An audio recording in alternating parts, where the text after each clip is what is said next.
This is the Star Trek Deep Space Nine episode that made me love Captain Sisko's show. When Star Trek Deep Space Nine first premiered in 1993, I'll admit, I wasn't entirely sold on the idea.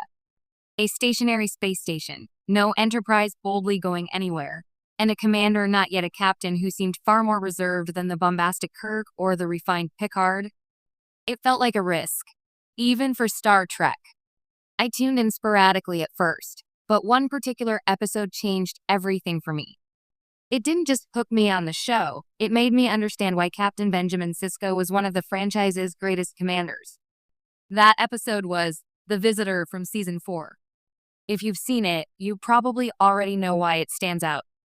If you haven't, well, prepare for one of the most poignant and emotional hours Star Trek has ever produced. The setup. A father and son torn apart.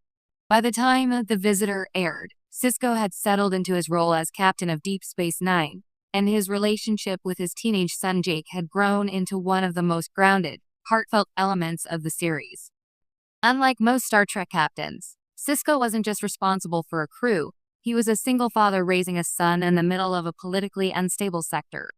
That dynamic alone gave DS9 an emotional texture no other Trek show had. In The Visitor, a freak accident aboard the USS Defiant causes Captain Sisko to be pulled into a strange subspace phenomenon. He's presumed dead, until he starts reappearing in Jake's life for brief moments, decades apart. The cruel twist is that Jake grows old while Sisko remains stuck in this limbo, unable to be rescued. It's a time travel episode, sure, but it's really about something much deeper. Grief, obsession, and the bond between a father and son. Why this episode changed everything for me. Before The Visitor, I liked DS9, but it still felt like Star Trek with training wheels, darker than TNG but not yet the grand, serialized epic it would become.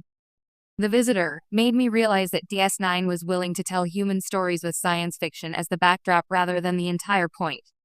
Most Trek episodes about time distortions or alternate futures reset at the end, erasing the emotional consequences.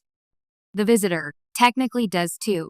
Sisko is restored, and the tragic timeline is undone. But the emotional impact remains, both for Jake and for the audience. Seeing Jake's entire life consumed by the need to save his father hit hard. This wasn't about technobabble or photon torpedoes. It was about the cost of love and the weight of loss. I had never seen Star Trek so intimately focus on just two characters for an entire hour, and it worked brilliantly. Avery Brooks and Tony Todd's acting masterclass. A huge part of why The Visitor floored me comes down to the performances. Avery Brooks, as Sisko, plays the perfect mix of warmth, confusion, and desperation. He wants to comfort Jake but can't stay long enough to do it. But the revelation was Tony Todd as the older Jake Sisko.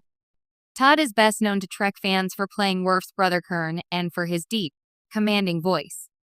Here, he brings a heartbreaking vulnerability to Jake, portraying decades of regret and loneliness. His scenes with Brooks are some of the most emotionally raw moments in Star Trek history.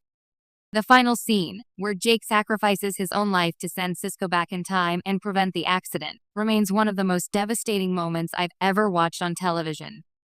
It's a gut punch wrapped in a love letter. Sisko, the human captain. The Visitor also deepened my appreciation for Sisko as a character. Up until then, I'd admired him as a competent and often pragmatic leader, but here we saw the emotional core that defined him. His role as a father came first, always. Unlike Kirk's swashbuckling independence or Picard's noble distance, Sisko's command style was rooted in personal connection, whether with his crew, his allies, or his son.